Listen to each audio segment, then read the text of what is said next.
Dilolostro YouTube channel la hi le xigodini tshikelela kunupu leyi nga tsariwa leswaku subscribe na xitlokwana u fike kona exigodini xa Mapele hi bombisa ririmi reru. Ingaku paseka ya lembe ra 2023 a yi nga olovi yi ta tika swinene.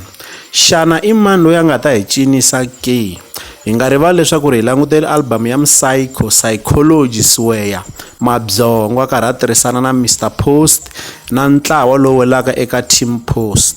Kasi na Mapele the Boss na vona va ta va karhi va humesa. Xo tsakisa xa kona i ku Mapele the Boss ve le ku tirhisana na Rhangani the producer ku va tirha album ya vona. Kasi hala tlhelo ku na Sono the producer na yena hi un'wanyana loyi a nga ta va karhi a chaya album ya Mapele.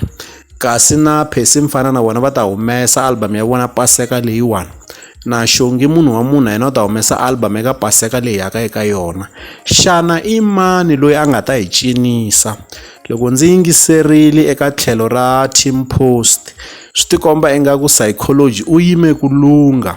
Loko hi ta va hi twi minkandziyiso ya tinsimu ta Sayicology leti nga ta va ti ri kona ka album ya lembe ra 2023 hi Paseka leyi nga thyiwa leswaku Msila wa Yingwe ti twakala kahle swinene, kambe hala tlhelo lerin'wanyana a hi se twa nchumu eka Phesi Mfana, a hi se twa nchumu eka Mapele the Boss, a hi se twa nchumu eka Xongi munhu wa munhu, kambe u pfumela leswaku na vona va ta va yime ku lunga.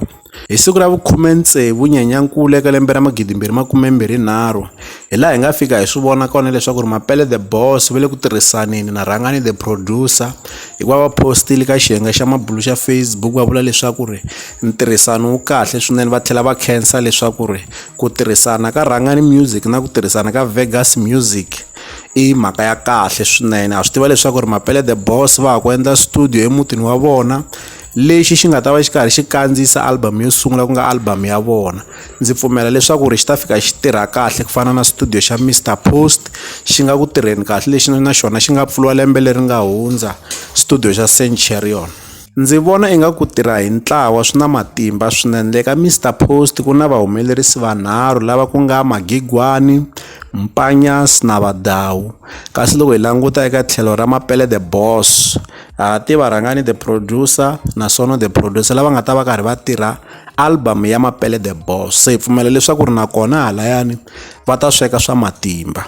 Kasi tolo Mr Post va endli nkandziyiso laha va ri thwika xiyenge xa mabulu va hlambanya leswaku loko Sayicology o tluriwa Paseka leyi swi nga antswa na vona hi N'wendzamhala va nga humesi album hi mhaka ya ku loko va tirha na Sayicology va tirha hi moya wa vona hinkwawo na matimba ya vona hinkwawo, laha va nga tlhela va boxa leswaku loko ri ku Sayco ku na leswi a nga rhwexiwa swona a swi chichi hi mhaka ku vona loko va tirha va tiyimiserile. Se hi pfumela leswaku swi komba vutitshembi hi xiyimbeleri Mr Post leswaku ntirho lowu va wu tirheke i ntirho lowu va wu tshembaka leswaku i ntirho lowu nga na matimba swinene.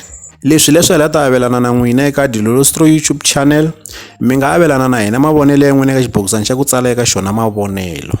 Laha ka Dilolostro YouTube channel hi le xigodini leyi i channel ya n'wina ya ka Gaza.